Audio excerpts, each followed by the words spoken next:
तो चलिए स्टार्ट करते हैं औरंगज़ेब के रूल को। तो लास्ट क्लास तक हमने पढ़ा था कि औरंगज़ेब के जो पहले जो रूलर आएंगे वो होंगे शाहजहां। ठीक है, शाहजहां को फॉलो करेंगे औरंगज़ेब, और फिर औरंगज़ेब को फॉलो करेंगे लेटर मुगल्स। तो यानी औरंगज़ेब जो होंगे वो ग्रेटर मुगल्स के लास्ट रूलर होंगे। ठीक है, और लेटर मुगल्स उतने इंपॉर्टेंट नहीं है क्योंकि ये वीक रूलर्स थे और इनके बारे में ज़्यादा क्वेश्चंस नहीं आते हैं, इसलिए इनके बारे में हम सिर्फ ब्रीफली हम पढ़ेंगे। तो चलिए औरंगज़ेब स्टार्ट करते हैं। तो हम इसे वहीं से स्टार्ट करते हैं जहां हमने शाहजहां को छोड़ा था। तो शाहजहां को इम्प्रिजन कर दिया था उनके अपने ही बेटे औरंगज़ेब ने, और फिर कैप्चर कर लिया था थ्रोन को। ठीक है, तो शाहजहां का जो लास्ट पीरियड बीता था वो एज अ प्रिजनर बीता था आगरा फोर्ट में, और फिर टाइटल एज्यूम कर लिया था औरंगज़ेब ने आलमगीर का और रूल करना स्टार्ट कर दिया था। ठीक है, तो आलमगीर टाइटल आपको याद रखना है, ये पूछा जा सकता है कि आलमगीर किस रूलर का टाइटल था, तो वो होगा औरंगज़ेब। ठीक है, तो औरंगज़ेब जो है वो रिलीजियस उतने टॉलरेंट नहीं थे जितने अकबर या फिर बाकी रूलर्स थे। ठीक है, तो रिलीजियस इनटॉलरेंस फिर से शुरू हो गया यहाँ पे औरंगज़ेब के रूल में बाकी रिलीजन की तरफ। ठीक है, तो सबसे पहले हमने देखा कि जजिया जो टैक्स था, रिलीजियस टैक्स जिसे अकबर ने हटाया था, उसे री इंट्रोड्यूस कर दिया औरंगज़ेब ने। ठीक है, तो ये पहला स्टेप दिखा हमें इनटॉलरेंस की तरफ। ठीक है, इसके अलावा ये बाकी जो लोग थे उनको भी कन्वर्ट करने के लिए कहते थे इस्लाम में, और नहीं करने पर उनको सजा दिया जाता था। ठीक है, तो इसका एक एग्जाम्पल है कि जो 9th गुरु थे, सिख गुरु, गुरु तेग बहादुर, तो उनको भी औरंगज़ेब ने कहा कि आप इस्लाम में कन्वर्ट हो जाइए और फोर्स किया, बट गुरु तेग बहादुर ने हार नहीं मानी और इनकार कर दिया सीधे, तो गुरु तेग बहादुर को असैसिनेट करवा दिया। ठीक है, तो एक तरह से कह सकते हैं जो इस्लामिक टिरनी थी वो बढ़ रही थी उस समय में, और इस टिरनी को एंड करने के लिए, ठीक है, जो 9th गुरु के बाद जो 10th गुरु आते हैं, गुरु गोविंद सिंह, सिख गुरु, उनको स्थापना करना पड़ता है खालसा पंथ का।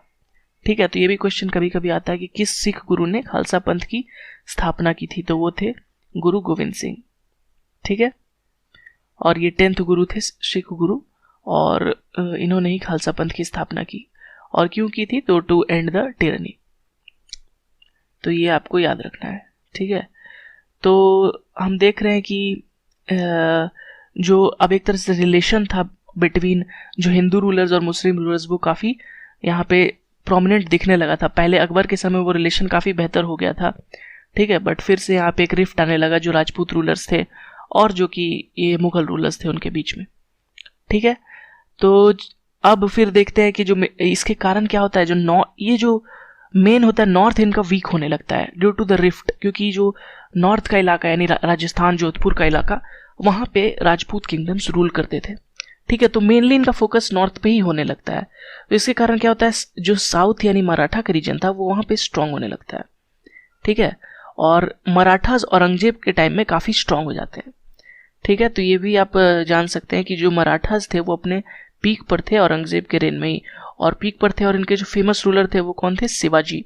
ठीक है, तो शिवाजी का जब मतलब पावर बढ़ता गया तो फिर तब औरंगजेब को चिंता हुई, और फिर एक तरह से जब उन्हें नहीं हरा पाए तो उनको कैप्चर करने के लिए एक कॉन्स्पिरेसी रची। ठीक है, तो उनको अपने कोर्ट में बुलाया और वहीं पे उनको कैप्चर कर लिया, लेकिन फिर शिवाजी ने अपनी सूझबूझ से भागने में कामयाब हुए थे शिवाजी औरंगजेब के कैप्चर से।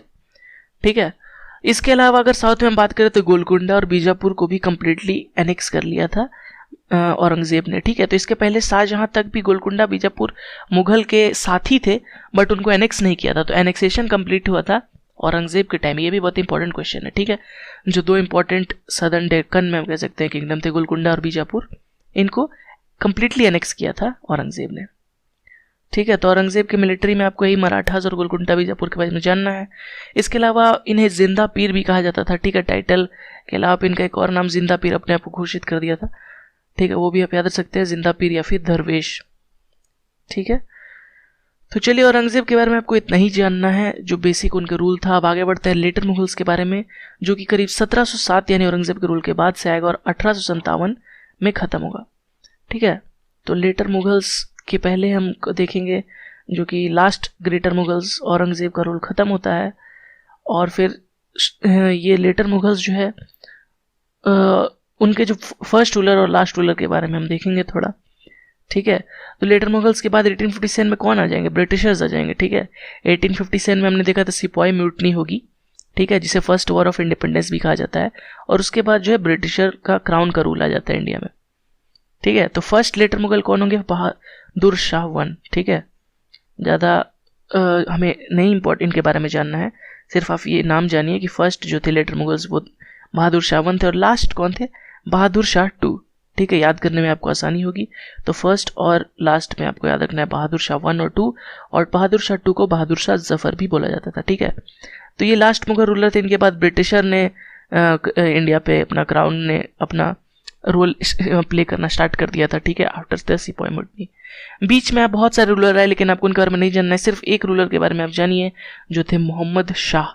ठीक है, तो इनका बारे में इंपॉर्टेंट क्या है? तो वो है कि नादिर शाह ने इनके टाइम में इन्वेड किया था। ठीक है, और नादिर शाह का इन्वेजन इंपॉर्टेंट क्यों है? क्योंकि उन्होंने पीकॉक थ्रोन और कोहिनूर डायमंड को लूट के वो ले गए थे।